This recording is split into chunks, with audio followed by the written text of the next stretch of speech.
Isang araw, bigla na lang akong umiyak.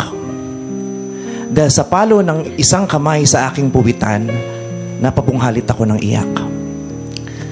At sa sandaling gumawa ako, nagbunyi ang lahat.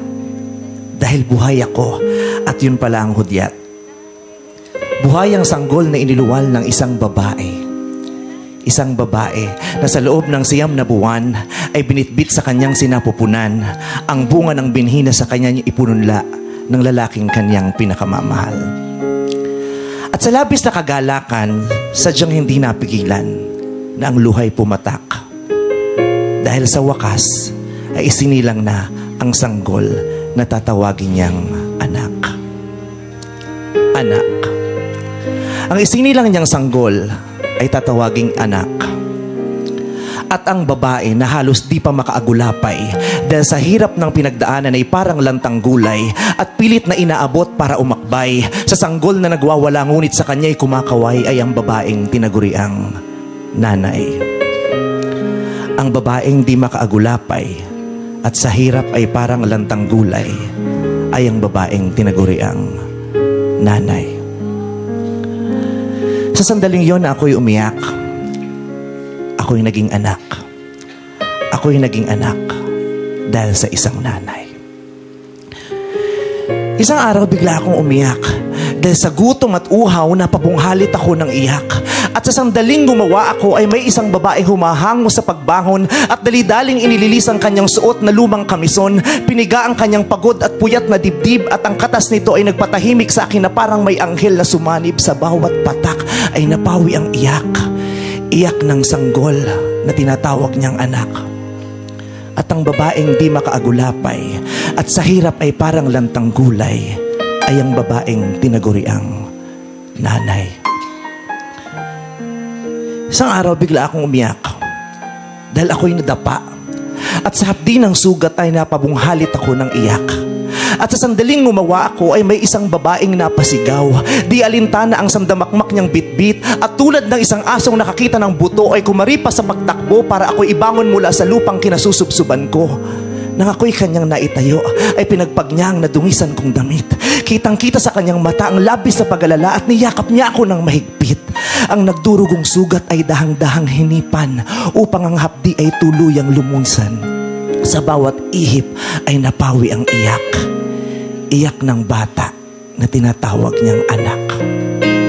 At ang babaeng di makaagulapay at sa hirap ay parang lantang gulay ay ang babaeng tinaguriang nanay. Isang araw, bigla lang naman akong naiyak.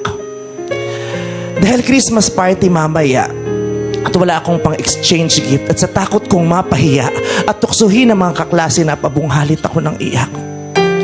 At sa sandaling gumawa ako ay may isang babaeng aligaga. Nagmamadaling lumabas sa pinto na ang hawakan ay sira, tuliro, taranta, pawisan, balisa. Sa paghahanap ng Bombay na mauutangan ay di magkanda-ugaga. Kaliwat kanan ng katok sa mga kapitbahay na maaaring hiraman, mistulang pulube, nagkalat sa lansangan. Walang halaga ang kanyang kahihiyan basta ang paslik na mahal ay mapagbigyan. Matapos ang ilang oras ay nagbalik siya. Hulas, hingal, ngunit may kahon na may makulay na balot siyang daladala. Sa sandaling mahawakan ko ang kahon sa isang iglap ay napawi ang iyak. Iyak ng bata na tinatawag niyang anak. At ang babaeng di makaagulapay at sa hirap ay parang lantang gulay ay ang babaeng tinaguriang nanay. Isang araw bigla akong umiyak dahil sa lungkot. Sapagkat ang babae ay aalis, pupunta sa malayo, kaya napabunghalit ako ng iyak. Sa sandaling gumawa ako, ang sasakyan niya ay unti-unti nang lumipad at tinangay ng hangin hanggang sa paliit na lang siya ng paliit at sa himpapawid ay tuluyan na naglaho sa aking paningin. Lumipas ang ilang buwan at may natanggap akong isang malaking kahon. punong-puno. Ang daming laman. Kahit Marso pa lang pakiramdam ko ay bagong taon. Ang daming dilata, may corned beef na disusi, may lotion, may sabon, may tsokolating, may mani, may kape, may spam, may t-shirt at rubber shoes na puti. May mga tuwalya, may mga kumot, basta ang dami, samot-sari, sandamakmak sa unang bagsak. Sa sobrang saya, para kung asong nauulol, natataranta, nagtatatalo, naglalaway at nabubulol. At sa sandaling labis-labis ang aking ligaya at halos mapunit ang bibig ko sa saya, ay may isang babaeng pagod, gutom, at sa gitna ng ginawa ay nag-iisa. Nanlalambot, ngunit nagtitigas-tigas. Nanghihina, ngunit naglalakas-lakasan. Nagtitiis na mamanhid. Huwag lang marinig ang iyak. Iyak ng batang tinatawag niyang anak. At ang babaeng hindi makaagulapay at sa hirap ay parang lantang gulay ay ang babaeng tinaguri ang nanay.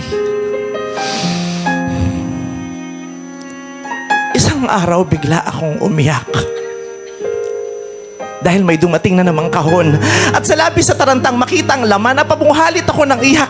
Sa sandaling tumambad sa akin ang laman, di ako nakangawa. Daig pa ang piping sa isang iglap ay di makasalita. Huminto ang mundo, dumilim ang paligid, pati hangin ay nawala.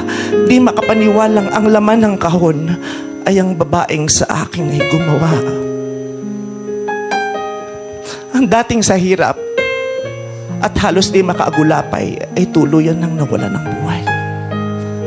Ang dating sa pagod ay parang lantang gulay ay tuluyan nang humimlay. Wala na. Wala na. Wala na ang babaeng tinaguri ang nanay. Matutuyo ang ilog pero di ang mga mata ko. Daig pa ang dagat sa agos ng luha ko. Malilibing ang pumanaw pero hindi ang sakit ng puso kong nabiyak. Titila ang ulan pero hindi ang aking pag-iyak. Iyak ng sanggol na tinatawag mong anak. Sakit na. Sa gitna ng labis-labis kong dalamhati at pagtangis, nakaramdam ako ng malakas na yugyog sa katawan kong binalot na ng pawis. Yugyog na sinlakas ng isang lindol na siyang nagpatigil sa ngawakot hagulgol. Sa unday ng isang malakas na sampal, dagli akong napahinto sa pag-atungal. Nagising ako sa isang malalim na pagkakaidlip. At lahat ng yun pala ay isang masamang panaginip. Sa oras na yun ako'y umiyak. Dala ng takot at lungkot na pabunghalit ako ng iyak. Buong katawan ay nanginginig, mga labi ay nangangatal. Ang tuhod ay kusang napaluhod, nagsanib ang kamay at napadasal. Panginoon, maraming salamat. At ako'y nagising sa isang masamang panaginip dahil kailanman ang pagpanaw ng aking ina ay di ko kakayanin ng aking puso at isip. Panginoon, wala na akong ibang hiling pa kundi ang mabigyan ng pagkakataon upang mahalin siya at makapiling ng mas mahaba pang panahon. At isinusumpa ko, nanay, mamahalin kita ngayon na parang ang bukas ay mawawala na. Paulit-ulit kitang hahalikan kahit ang labis ay mapudpud pa. Di ko malilimot ang hawak mo sa mga kamay ko noong ako'y isang paslit. Kaya't yayakapin kita at yayakapin kita ng ubod higpit. Mamabutihin ko na ngayon pa lang ay madurog na ang aking dibdib sa higpit ng yakap ko sa iyo kaysa madurog ito sa sakit ng paglisan mo.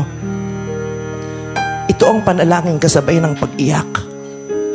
Iyak ng pangamba ng nagmamahal na anak sa isang babae na sa pagsubok ay halos hindi makaagulapay at sa hirap ay parang lantang gulay.